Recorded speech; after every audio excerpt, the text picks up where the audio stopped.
Chapter 9. Thursday, when Alan picked up Weatherby for practice, he eagerly asked the question, what was the third of the 4 keys to a successful team? I told you the first time you came to Park Manor to see me. You did. I did. I think it was the wisest thing I said that day, or since, for that matter. I know, said Alan, remembering the single line he had put in boldface when he'd reviewed his computer notes earlier that day. None of us is as smart as all of us. That's it, said Weatherby. I told you then and I tell you again now, that's the essence of a team. The collective power of a group outshines individual performance. If people are focused on looking good themselves, they can ruin a team's effectiveness. But if everyone puts the team first and focuses on making the team look good, the synergy is magic, Alan. I've seen it on sports teams, teaching teams, work teams, and sales teams. It was even true for the 4-horse team my father had on his farm. When everyone pulls together, the results are always far better than the sum of individual performances. Alan paused a moment to think.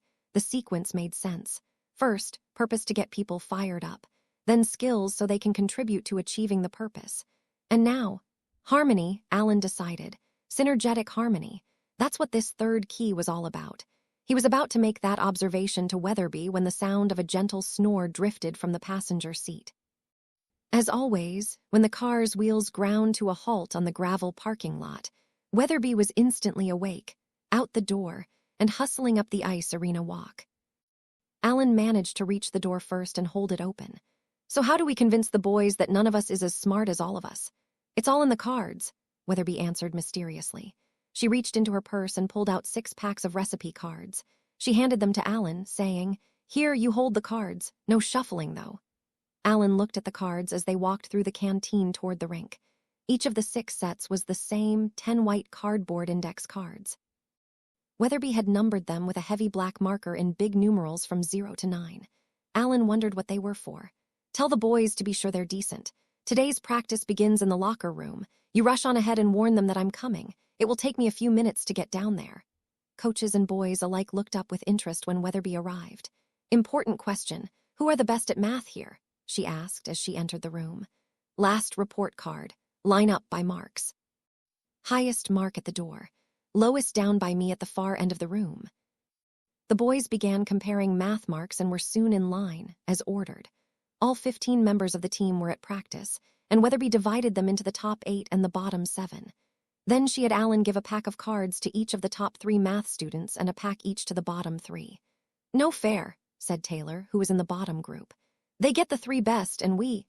He broke off, unsure how to say 3 worst without saying 3 worst. Slow group. You're the slow group, taunted a voice from the top 8. And you have 8 and we only have 7, Taylor said, more confident of how to voice this complaint. No, we don't, said Weatherby. We have 8 too. I'm number 8. All right, you top math boys, move over to the left wall bench. We'll sit on the right bench. The boys went to their places. Here's the game, said Weatherby. Coach Gorman is going to call out a number between 0 and 27. Each side has to hold up 3 cards. The cards all have numbers on them. Those numbers have to add up to whatever number Coach Gorman calls out. The first side to get it right wins. You can talk. You can get help from other boys on your team. You can change a number after it's up. The first team to have 3 numbers that add up to Coach Gorman's number wins. Coach, call out a number whenever you're ready. 18, called out Coach Gorman. Numbers flashed up, boys called out, numbers went down, arguments broke out. Weatherby paid no attention. She walked over to one of her team's card holders and said, "You're Graham, aren't you? I thought so. I was watching you practice drop passes Tuesday night. You're really very good. Look, here. What I want you to do. If Coach Gorman calls out a number from 0 to 18, you hold up 0. If it's 19 or more, hold up a 9. Okay? Just use those 2 cards. Up to 18, 0. 19 or more, hold up 9. Sure thing, said Graham. If Coach Gorman calls out 18, which card do you show? Graham held up a 0. Attaboy, said Weatherby. While she'd been talking to Graham, the top math students got their act together and with a 7, a 2, and a 9 had cards totaling 18. Weatherby paid no attention as Coach Gorman declared them the winners. Instead, she went over to Andy, who also held cards for Weatherby's team. Let's play again, she said to Coach Gorman, and then quietly to Andy. If he calls out any number up to 9, hold up a 0. 10 or more, hold up a 9, okay? Just then Coach Gorman called out, 25. Again, panic, shouts, advice, blame, and confusion rang out on the top math team's bench. But on Weatherby's bench, Graham held up a 9 and Andy held up a 9. Weatherby sat down beside Tony, the third cardholder, and said to him calmly, "If the number has one digit, hold up that number. If it has two digits like 25, add up those two numbers and hold up that number. What's 2 and 5? 7, said Tony. Then hold up a 7. Tony did, and while the top math team flashed numbers and shouted in total confusion, Coach Gorman announced Weatherby's team the winner. The top math team couldn't believe it. As they were trying to organize, Weatherby told Tony, "Watch out, though, for 19. When 19 is the number, you have to add twice." "What's 1 plus 9? Len, said Loney. "Right, now add 1 plus 0. What do you get?" 1. "Good," said Weatherby. "Hold up the number 1 if he calls 19. Coach Gorman called out 9. Both Graham and Andy held up zeros and Tony a 9 to win before the top math team even got started. 15, called out Coach Gorman. Graham flashed a 0, Andy whipped up his 9, and a moment later Tony, having added 1 to 5, held up a 6. The top math team sat stunned. Before the next go-around, the top team decided that Weatherby's team was going in order, so they tried it. Not knowing what the plan was, they were soon working at cross purposes, losing every round and blaming one another for their collective failure. They became even more upset when Weatherby started to rotate the boys holding cards for her team. She even let cardholders teach new ones the method. "But do it quietly," she warned. "Keep the plan a secret." Finally, after 15 rounds, Weatherby ended the game and announced the results. Final score: the top math team won, and the team someone called the slow group 14. Not bad for a slow group. The slow group boys glowed with pride as Weatherby explained to everyone the system they had used. "Here are the lessons I want you to learn. 1. If you have the basic skills and a game plan, then stick to it. That's better than no plan even if you're the most skilled people playing. 2. The 3 boys with the lowest skill level can beat the 3 top boys if the 3 low boys work together and the 3 top boys don't. 3. Skill is important, but once you have the basic skills, working together is more important than having better skills. 4. If you work as a team, you can beat the best there is if the best doesn't work as a team." Weatherby paused a moment, and then she reviewed the 4 lessons again, this time winding up with, "All 4 are really the same thing, just different ways of looking at it. I can give you one short sentence of 10 words that sums it all up. None of us is as smart as all of us. Who can tell me what that means? None of us is as smart as all of us." Aaron put up his hand. "Yes, Aaron. It means that no matter how big my brain is, it will never be as big as all the other brains on the team put together. And I guess it means, go on." "Well, I guess it means that if I want to have the biggest brain possible, what I have to do is pool my brain with all the others, like linking a bunch of small computers together to make a big one." "Excellent, Aaron. And what do you think that means for our hockey team?" Aaron thought for a moment, then said, "It means that even if the other players on all the other teams are individually better than any of us, if we play as a team better than they do, we can beat them." "Aaron, you're the smartest tiger in the jungle. That's exactly what it means. No matter how good they are as players, we can use teamwork to beat them. We can do out on the ice what my team did with the cards. We can make a plan. We can work together to execute the plan. If the other side doesn't have a better plan and stick to it, we have a good chance of winning no matter how good the other players might be." Alan didn't mean to interrupt Weatherby, but when she fell silent, he just naturally said, "Tell me, what would have happened when Coach Gorman called out 7 if Graham, instead of holding up a 0, said, 'Hey, this is easy. I know I can score myself for sure on this one,' and held up a 7.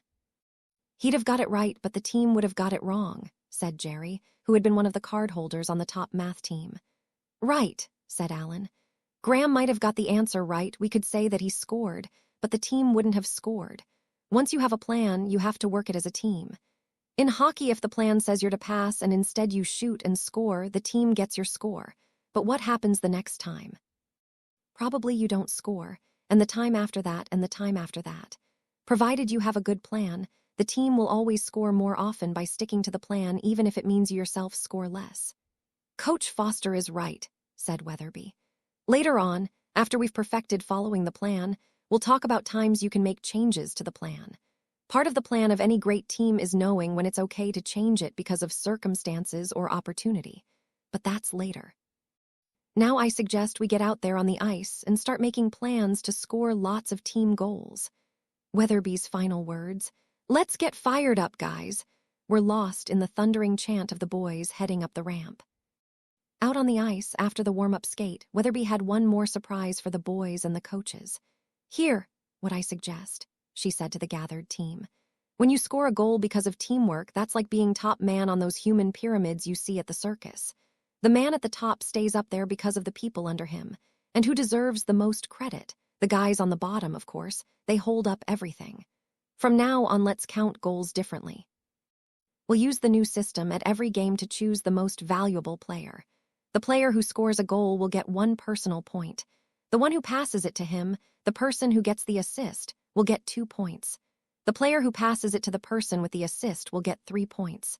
The boys thought this was a great idea. Jade, who until now had scored most of the goals, wouldn't have thought it a good idea at all, but he wasn't there. In his absence, both the boys and the coaches enthusiastically adopted the idea of a Most Valuable Player award, and Weatherby's unique way of awarding it. The rest of the session was taken up practicing plays and playing proper positions. They were all drills the coaches had tried countless times in the past, but now with a new perspective on what team play really meant, and with Jade grounded at home studying, the team worked at a whole new level of dedication and enthusiasm. Once the boys have the basic skills and can use some simple set plays in a game, plus be counted on to play their positions, I suggest you start to rotate the linemen and defense players around a bit, Weatherby said to the coaches after practice. Flexibility is important to a successful team. People need to be cross-trained and have a good idea of what other jobs are all about. Moving people around not only builds skills, but it also provides variety and gives team members a comfort level with change. You need a team that's adaptable, and people don't develop coping skills if they drift along in the same rut doing the same things in the same way for the same reasons. "What about the goalie? Should we move Jerry too?" asked Milt. "Not for games, I wouldn't," said Weatherby. "Jerry is in a specialized skill position, and it's not reasonable to expect others to match those skills. It doesn't make sense to rotate the flight attendants and the pilots on a plane, either. But it does make sense to cross-train both pilots and flight attendants on different types of aircraft. Remember that you're aiming for flexible skills and flexible minds. With the team, it wouldn't hurt to put each of them in goal every now and then during practice. If nothing else, they'll gain some respect for Jerry." "Sounds like a good idea," said Gus. Milt and Alan agreed. "One other thing," said Weatherby. "With Tim out for the season, we don't have a captain. I suggest we rotate that role. Part of the flexibility of great teams is the ability and willingness to share leadership." "That's a great idea," exclaimed Alan, who then told them about watching the medical team the night of Tim's accident. Seeing them in action was really something. Everyone was willing to play a leadership role when needed. They were focused on whatever it took to make the team perform well. Their energy was focused on being a helpful team member, and that meant sharing leadership. Before anyone could comment, the boys started to leave the locker room, and the coaches said good night to one another. As Alan pulled out of the arena parking lot, Weatherby took a rolled-up scroll of papers from her handbag, flattened them out, and handed them to Alan. "Here, you'll want these for the Saturday game," she said. Alan stopped at the parking lot exit and flicked on the car's interior light to see what he'd been given. It was a sheaf of certificates. Across the top was printed % of Send Warriors, most vacuubtier. Under that was a space for the winner's name, and a place for Alan, Gus, and Milt to sign as coaches. "This is great," said Alan, "but there's no place for you to sign. I'm in consulting, not management, remember, but if I was managing, I'd do my darndest to see the name of Shoot Larry Shoot on the first one. Where'd you get these?" "Made 'em up on my computer. We old geezers know a modern trick or two." "You sure do," said Alan, turning off the light and driving away. "Before you drift off to sleep, I want to say something." "Me sleep?" "Yes, you, unless my car has learned to snore." "Jack put you up to this, didn't he?" said Weatherby. "I've been trying to tell him for years that I don't snore, but say what you want to say quickly, just in case I do drift off." "I was thinking on the way over that your first key, providing a clear purpose with shared values and goals, is all about getting people fired up, putting some meaning and direction into a team's existence. The second key, unleashing and developing skills, contributes to achieving the purpose. The third key, none of us is as smart as all of us, is really about harmony, synergistic harmony. You still awake? Of course I am. Good. Anyway, I can now see that none of us is as smart as all of us, is really about turning individual skills into team skills. I never understood it before. The reason teams can work so well is that by combining individual skills, you create a whole new skill set, team skills. Individuals acting on their own can never have team skills. That's right, said Weatherby. Your first thought was right, too. It is harmony, but you also recognized there was synergy. The total becomes more than the sum of the parts. It's like the two headlights on your car. If you cover one, the other goes how far? Say 500 feet. But put both lights on, each one going 500 feet, and what happens? Somehow they make things brighter in the first 500 feet and then go further, perhaps 800 feet. That last 300 feet, between 500 and 800 feet out, can only be lit if they come on together. They actually gain energy from each other. I don't know how or why that happens, but it does. I don't know how it happens either, said Alan. As you know, I got fired from my job because I wasn't a team player. I was like Jade Booth. I guess my light went 600 feet, better than the others who were at 500 feet but no help to them. I wouldn't turn on with anyone else, so none of us made it to 800 feet. After a pause, Alan said, It's really interesting, the parallels between a grade 5 hockey team and teams at work. A team is a team, Alan. Work teams may be better at some things than sports teams, and vice versa, but in the end, a team is a team. Alan replied, Sports teams generally seem better than work teams, at least beyond the grade 5 level, although in many ways our hockey team is already better than the team I was part of at my job. Sports teams have been at it longer, Alan. I guess they have that edge, said Weatherby. They're generally much better at keeping score of performance and giving and receiving feedback. Come Saturday, we'll have a Most Valuable Player award for each game.